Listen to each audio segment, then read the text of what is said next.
Moving abroad can be very exciting, but I also want to acknowledge that everybody has a different experience when it comes to moving abroad, and not just by virtue of how we all move to different countries, but why we move to those countries, our life status at the time we move to a new country. So, all of those factors definitely do come in play when it comes to your experience moving abroad. And so this is going to be my own experience and some of the things that moving abroad has taught me. So this is a very personal experience. Being independent is going to save you so much money. Now that I'm living away from home, I'm actually grateful that I took the time to learn how to do my makeup professionally while I was back in Kenya, because learning how to do things for yourself, by yourself, is going to save you so much money. For example, let's do the math. To get your braids done is probably going to be, depending on the hairstyle, let's just talk about $150 on the least. That's inclusive of the braids, but it can go up to $300, okay? Let's just even use the least amount. Let's use $150. To get your nails done, let's talk about tips, for example. That's probably going to start from $100 going up. So we are at $250.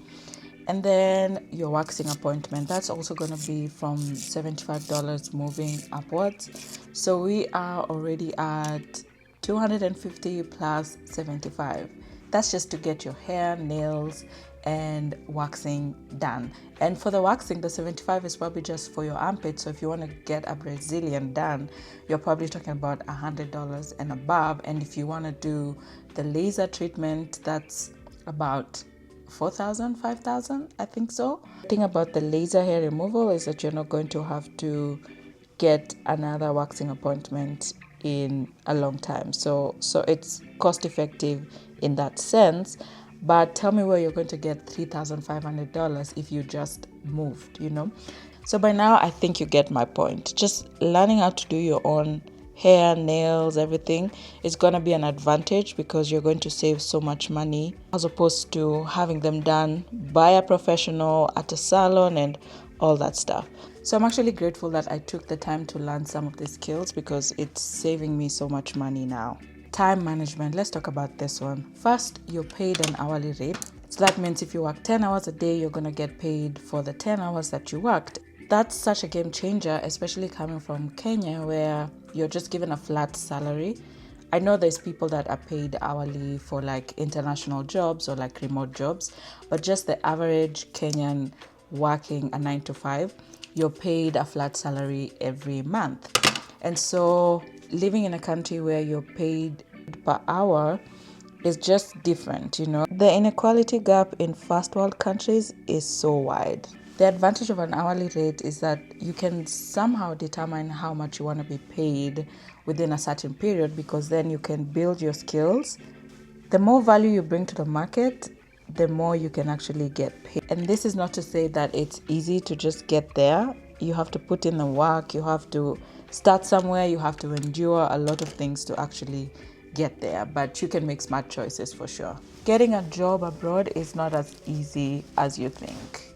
I know people who've applied to 10, 20, 50 jobs in a day, just because depending on your industry, sometimes it's so hard to get a job. Things might be different depending on the industry. For example, the healthcare industry, I know that's one industry that people are always looking for people to work.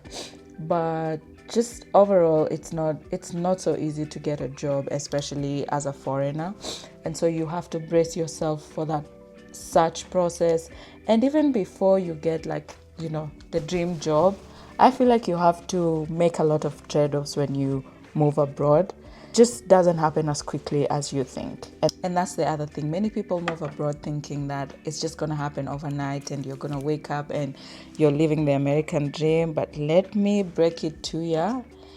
It's really not that easy. I'm not saying it's impossible. I have read and listened to numerous stories of people who've made it out here. So I know that it's possible. None of them say that it was easy. It's really about what you want in life, and that's why I also think that defining success is something that everybody needs to do, or everyone thinking abroad needs to do as early as possible, because there's lots of things out here. There's lots of lifestyles you can choose to be part of. So when you know what you value most, then every day you wake up, you're working towards your definition of success. For some people, success is having a big house and many, but yet for some people, it's to just have enough, be able to travel, and to be in good health. So it really varies for everybody. So you have to define what success means to you and means for you. And every day you wake up, you work towards that, not towards anyone else's goals. Comparing yourself to anybody abroad is just going to make your life miserable because, like I said at the start of this video, we all move abroad for different reasons and we are at different points in life by the time we move here. There's people that move here with their spouses, like I did. There's people whose families were here before, so it's very different for everybody. And so if you start to compare your journey with other people and start measuring your success by virtue of what everyone else is doing, you are doing yourself a lot of disservice. I think that living abroad has helped me to see differently is the fact that you can do it at any time. You can succeed at any time. I have seen so many women who've gotten married at like 40, are getting children at 40 and above. It's like, and people going back to school in their 50s. There's so many examples of what, if I was living in Kenya or if I was living in my own country, would be defined as late achievers. Here, it's so normal for people to even pick a whole new career later in life. And so that really inspires me and makes me feel like, hey, you actually have time. If you don't do it by 20, you can do it by 30. And if you don't do it by 30, you can do it by 40. And this is not to say that you just relax and, let life roll, but keep at it, keep working hard. And if you don't achieve something by 31, you can do it by 32. So it's really been relieving to see people achieve all of these huge things in their 40s and 50s. It makes me feel so good.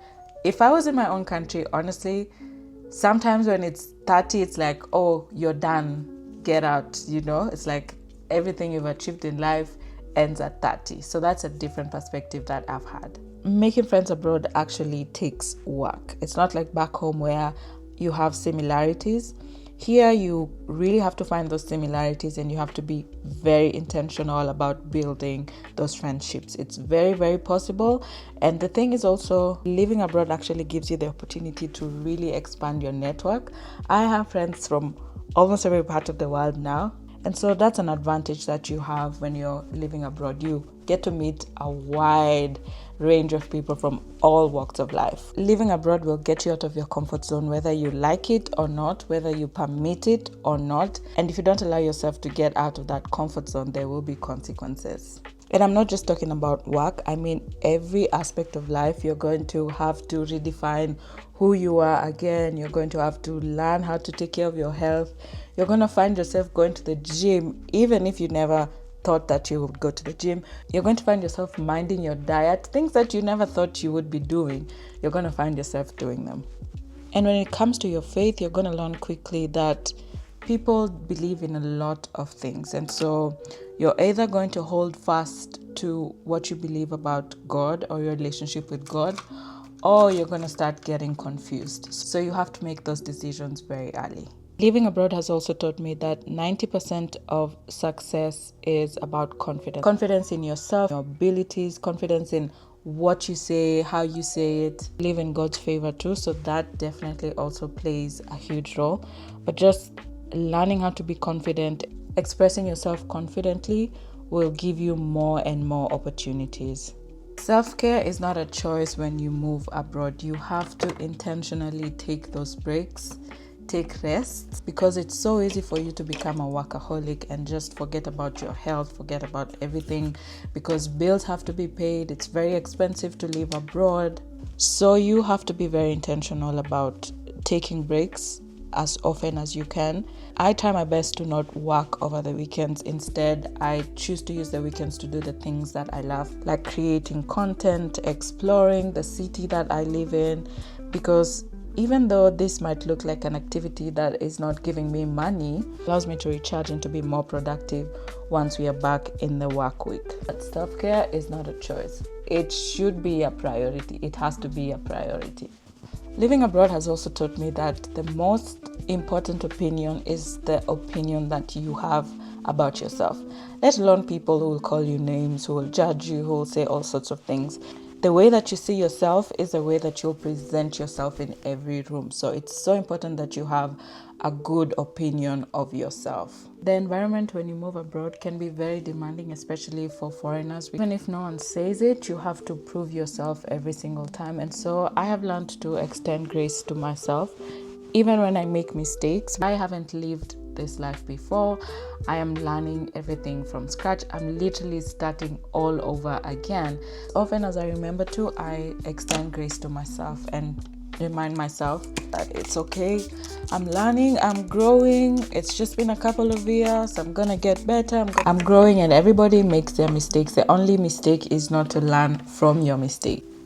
Living abroad, you'll also learn quickly that not everyone who smiles at you has your best interest at heart or has good intentions. So just the way things are. So if you can avoid talking about your personal business to everybody and anybody, it's going to save you a whole lot. Now I really have to go. I hope this video was helpful to you. Please send it to someone that it might help, and I'll see you in the next one.